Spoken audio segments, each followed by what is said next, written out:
Tamil YouTube நேயர்களுக்கு எனது அன்பான வணக்கம். இன்றைக்கு காணொளியில் நம்ம பார்க்க போகிறது சங்க இலக்கியத்தில் 8 தொகையில் அகநானூற்றி 77வது பாடலை நாம் பார்க்க போகிறோம்.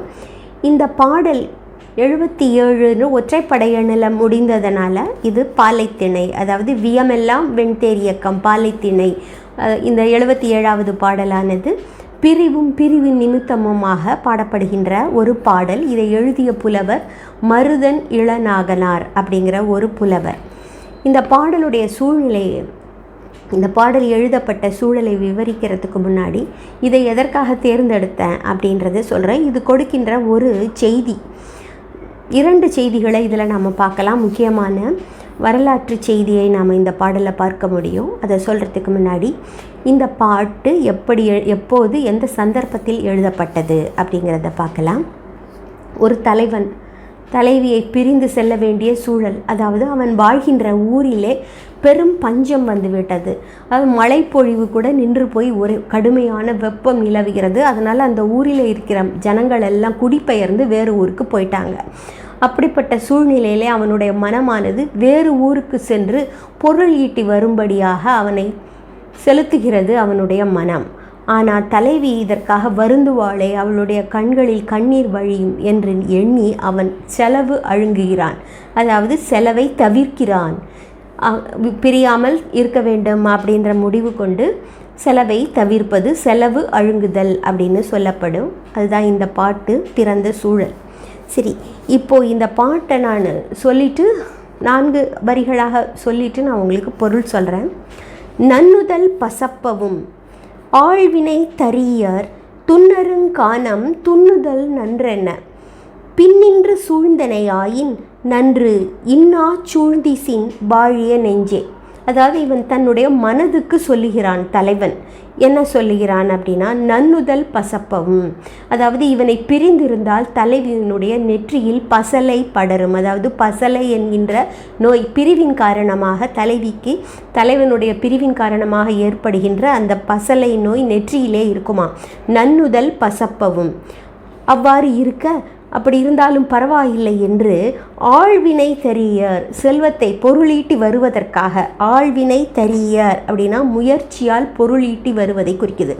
அப்படி பொருளீட்டி வர துன்னருங்கானம் துன்னுதல் நன்றென. துன்னரும் காணம் அப்படின்னா கடக்க முடியாத காடு. அந்த கடக்க முடியாத காட்டை துன்னுதல் நன்றென, கடந்து செல்லுதல் நல்லது என பின்னின்று சூழ்ந்தனை, என்னை பின்னால் இருந்து செலுத்துகின்றாய் அப்படின்னு சொல்லிட்டு தன்னுடைய நெஞ்சை சொல்கிறான். என்னை பின்னின்று, அவள் என்ன ஆனாலும் பரவாயில்லை, அவள் நெற்றியில் பசலை படர்ந்தாலும் பரவாயில்லை, நீ சென்று பொருள் ஈட்டி வர வேண்டும் என்று நீ என்னை பின்னின்று செலுத்துகிறாய். ஆயின் உன்னுடைய செயல் நல்லதுதான், நன்று.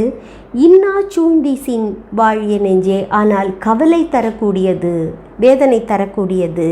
வாழிய நெஞ்சே நீ வாழ்க அப்படின்னு சொல்லிட்டு என்ன சொல்கிறான்னு பார்க்கலாம். வெய்துற இடி உமிழ் வானம் நீங்கி யாங்கனும் குடிப்பதி பெயர்ந்த சுட்டுடை முதுபாள். இங்கே என்ன சொல்கிற, வெய்துற நல்ல வெம்மை மிகுதியாகும்படி இடி உமிழ் வானம். வானம் வந்து இடிக்கிறது, ஆனால் மழை பொழியலை. இடி உமிழ் வானம் நீங்கி, அங்கே அந்த மேகமானது இடியை மட்டும் விட்டுட்டு மழைப்பொழிவு இல்லாமல் வெப்பத்தை மட்டுமே கொடுக்கிறது. அப்படிப்பட்ட வானம் நீங்கி யாங்கனும், எங்கேயும் எல்லா இடத்திலும் குடிப்பதி பெயர்ந்த சுட்டுடை முதுபாள். எல்லோரும் குடிகள் எல்லாம் ஊரிலிருந்து பெயர்ந்து வேறு இடத்துக்கு போயிட்டாங்க. சுட்டுடை முதுபாள்னா எல்லாரும் சுட்டி காட்டுகின்ற பழைய பாழ்மன்ற மாதிரி ஆகிவிட்டது ஊர்களெல்லாம். அப்படிப்பட்ட இடத்திலே கயிறு பிணி குளிசி ஓலை கொண்மார் பொறி கண்டு அளிக்கும் ஆவணமாக்களின். கயிறு பிணி குளிசி அப்படின்னா கயிறை கட்டி இருப்பாங்களாம் ஒரு குடத்திலே. குளிசி என்றால் குடம். அந்த குடத்திலே கயிறை கட்டி ஓலை கொண்மார், அதிலிருந்து ஓலையை எடுக்கின்ற, பொறி கண்டு அழிக்கும் அப்படின்னா லட்சினையை நீக்கி, பொறி என்பது அதன் மேலே போட்டிருக்கிற இலச்சினை, அதை நீக்கி அழிக்கும் ஆவணமாக்கள் அப்படின்னா அரசாங்க அலுவலர்கள். எதற்காக அப்படி செய்யணும் அப்படின்னா, இங்கே குடவோலை அப்படிங்கிற ஒரு தேர்தல் முறை பற்றி குறிப்பிடப்படுகிறது இந்த வரியில். அந்த குடவோலை முறையிலே ஊர் காவலர்கள், அதாவது ஊரில் இருக்கிற பெரியவர்கள், ஊர் தலைவர்களை தேர்ந்தெடுப்பதற்காக இந்த இடத்திலே குறிப்பிடப்பட்டிருக்குது. ஏன்னா பல ஊர்களிலும் அவ்வாறு ஒரு முறை இருந்திருக்கணும். அது ஜனநாயகம் அப்படின்னு இன்றைக்கு நாம் சொல்லுறோம், தேர்தல் அப்படின்னு சொல்கிறோம், வாக்குப்பெட்டி அதாவது பேலட் பாக்ஸ் அப்படின்னு சொல்கிறோம். அப்பொழுது அதெல்லாம் கிடையாது. அதற்கு பதிலாக வாக்குப்பெட்டிக்கு பதிலாக குட ஓலை, அதில் ஓலைகள் தான், ஏன்னா காகிதம் கிடையாது, ஓலைகள் போட்டிருக்கோம். இன்றைக்கு தேர்தலுக்கு மின்னணு எந்திரங்கள் வந்தாலும் அதற்கு முன்னால் இருந்த வாக்குப்பெட்டியை நினைவு கொள்ளுங்கள். அதுக்கு பதிலாக இங்கே குட ஓலை, அதில் பல பேரை எழுதி உள்ளே போட்டிருப்பாங்க, போட்டு அதில் கயிறால் கட்டி இருப்பாங்க. அதை இலச்சினையை நீக்கிட்டு அதற்கு உள்ளே இருக்கிற ஒரு ஓலையை எடுத்து ஊர் தலைவரை தேர்ந்தெடுக்கலாம்.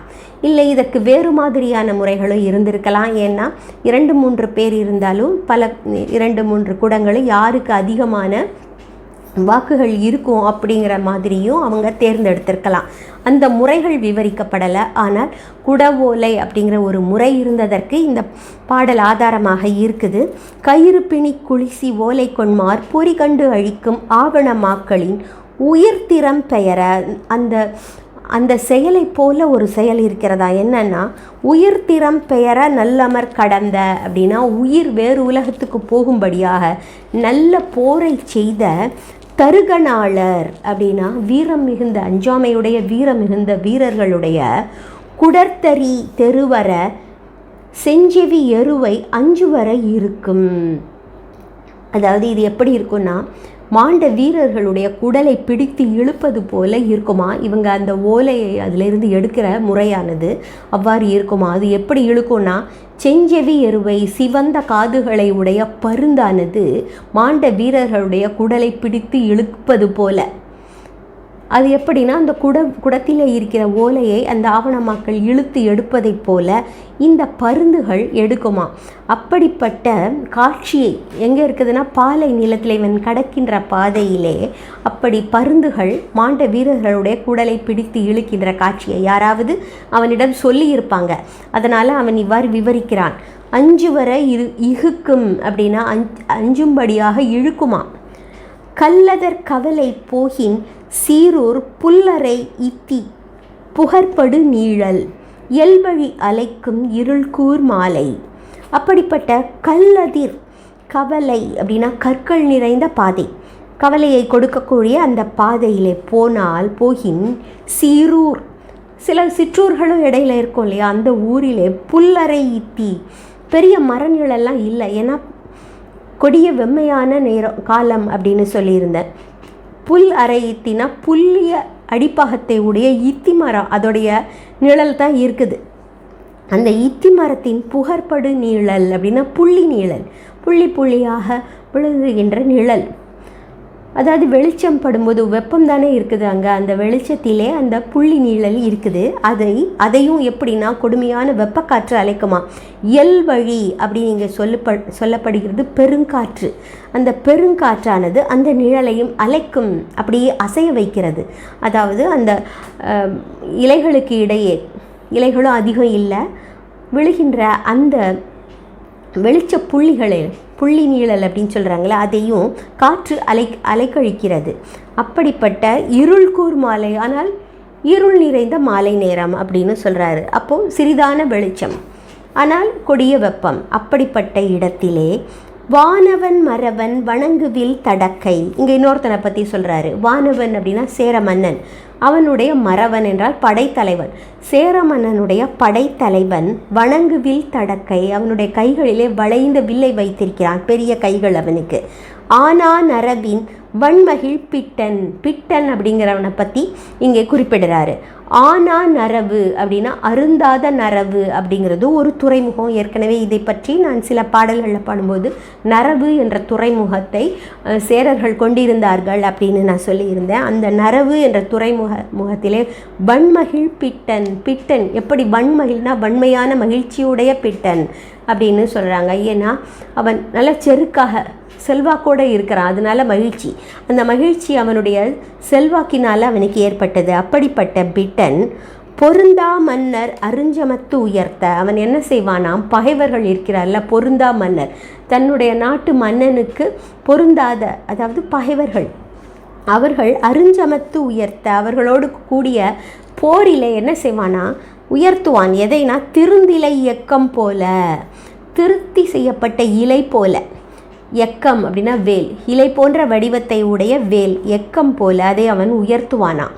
அருந்துயர் தரும் இவள் பணிவார் கண்ணே, அந்த வேலை அவன் உயர்த்தும் பொழுது பகைவர்களுக்கு அது மிக்க துயரத்தை தருமா, ஏன்னா பயத்தையும் அச்சத்தையும் கொடுக்குமா.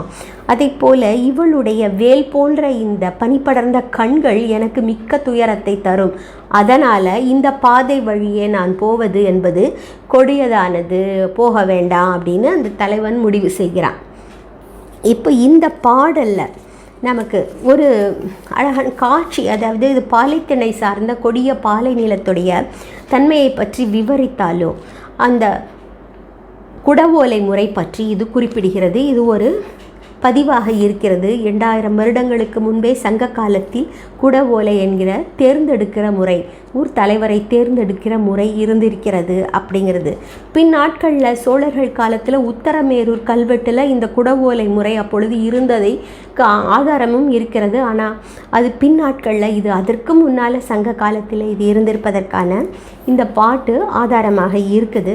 ஆனால் அதில் இன்னொன்று என்ன அப்படின்னா, இதோட உள்ளுரை அப்படின்னு பார்க்கும் பொழுது இந்த பருந்தானது மாண்டவர்களுடைய குடலை இழுப்பது போல இந்த குடத்தில் உள்ள ஓலையை அவர்கள் ஆவணமாக்கள் எடுக்கிறார்கள் அப்படின்னு அந்த பாலைவனத்தில் உள்ள அந்த பருந்து குடலை இழுக்கிற அந்த கொடிய காட்சியானது தலைவியினுடைய துயர நிலையை பற்றி பேசுகிறது. அதாவது இவன் பிரிந்து செல்வானாகில் அவள் உயிரே போவது போன்ற வேதனை கொள்வாள் அப்படிங்கிறத குறிப்பாக உணர்த்தும் பாடலாக இந்த பகுதி இருக்குது. அந்த பாலைவனத்தின் கொடிய பகுதியிலே வெம்மையும் அதை பற்றி விவரிக்கிற அதன் புல்லறை ஈத்தி அந்த நிழலை பற்றியும் விவரிக்கிறாரு. அதோடு கூட இன்னொரு செய்தி, பிட்டன் அப்படிங்கிற ஒரு சேர மன்னனின் படைத்தலைவனை பற்றியும் இந்த பாடல் பேசுகிறது. அவனுடைய வீரம் பற்றி பேசுகிறது. தலைவனுடைய கண்களை ஓமிப்பதற்காக அவனுடைய வேலை பற்றி பேசும் பொழுது பல சிற்றரசர்கள் பல மன்னர்களை பற்றி எல்லாம் அகநானூற்றிலே குறிப்புகள் இருக்குது. இதில் ஒரு குறிப்பு பிட்டன் என்கிறவனை பற்றியும் பேசுகிறது. ஒரு கல்வெட்டில் பிட்டன் என்ற பெயரும் கொற்றன் என்கிற பெயரும் கூட இருக்கிறது அப்படின்றதையும் நம்ம பார்க்க முடிகிறது. ஆக இன்றைக்கு நாம் பார்த்த பாடலில் குடவோலை முறை பற்றி சங்க இலக்கிய பாடலில் கொடுத்த செய்தியை நாம் பார்த்தோம். நாம் மேலும் தமிழோடு பயணம் செய்யலாம். வணக்கம். நன்றி. ராஜி.